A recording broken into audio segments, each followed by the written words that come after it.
long after Jack Ruby shot Lee Harvey Oswald on camera in the basement of Dallas Police Headquarters, a lot of Americans started to have some questions about the Kennedy assassination. It was, you'd have to admit, a pretty extraordinary sequence of events. A lone gunman murders the President of the United States, and then, less than 48 hours later, that lone gunman is himself murdered by another lone gunman. What are the odds of that? It's one thing if you get struck by lightning, rare but possible. But if every member of your family also gets struck by lightning all on different days, you might begin to suspect these are not entirely natural events. But oh, replied the U.S. government, they are. This bizarre chain of killings was all entirely natural. So less than a year after the JFK assassination, the Johnson White House released something called the Warren Commission Report. And the report concluded that while their motives remained unclear, both Lee Oswald and Jack Ruby had acted alone. No one helped them. There was no conspiracy of any kind. Case closed. Time to move on. And many Americans did move on. At the time, they had no idea how shoddy and corrupt the Warren Commission was.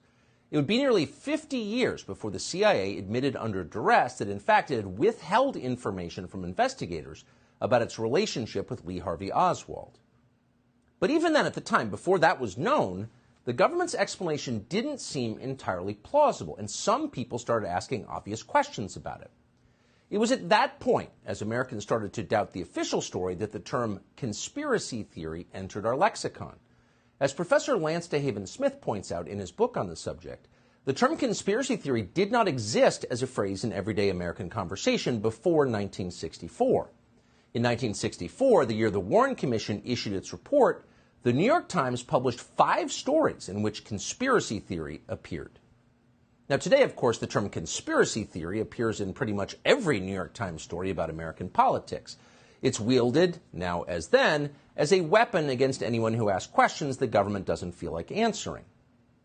But despite 60 years of name-calling, those questions have not disappeared. In fact, they have multiplied with time. And here's one of them.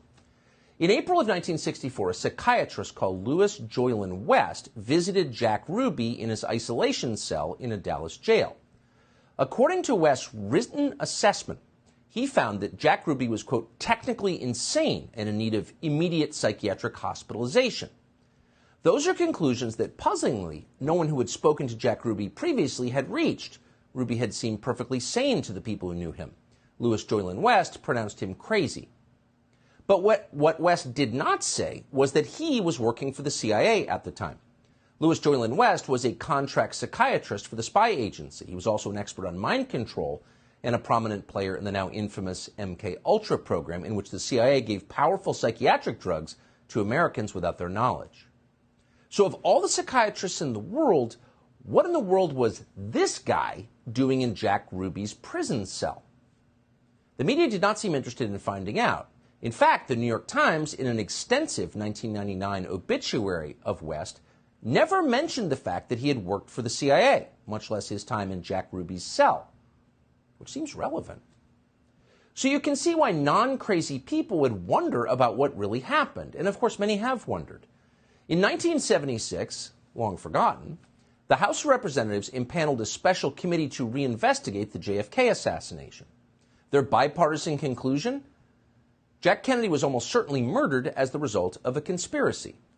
But the question is, a conspiracy by whom? Well, the obvious suspect would be the CIA. Why else would the agency withhold critical evidence from investigators?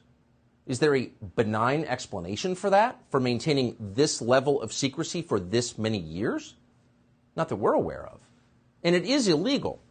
In 1992, Congress passed the President John F. Kennedy Assassination Records Collection Act. And that act mandated full disclosure of all documents by 2017, 54 years after JFK was killed. The last administration promised to comply fully with that law, but under intense pressure from CIA Director Mike Pompeo, withheld in the end thousands of pages of CIA documents. Today, this afternoon, the Biden administration did exactly the same thing. That would be thousands of pages of documents after nearly 60 years. After the death of every single person involved. But we still can't see them. Clearly, it's not to protect any person. They're all dead. It's to protect an institution. But why? Well, today we decided to find out. We spoke to someone who had access to these still hidden CIA documents, a person who was deeply familiar with what they contain.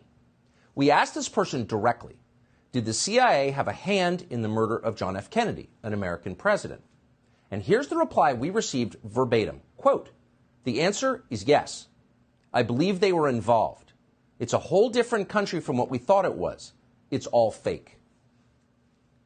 It's hard to imagine a more jarring response than that. Again, this is not a, quote, conspiracy theorist that we spoke to. Not even close. This is someone with direct knowledge of the information that once again is being withheld from the American public.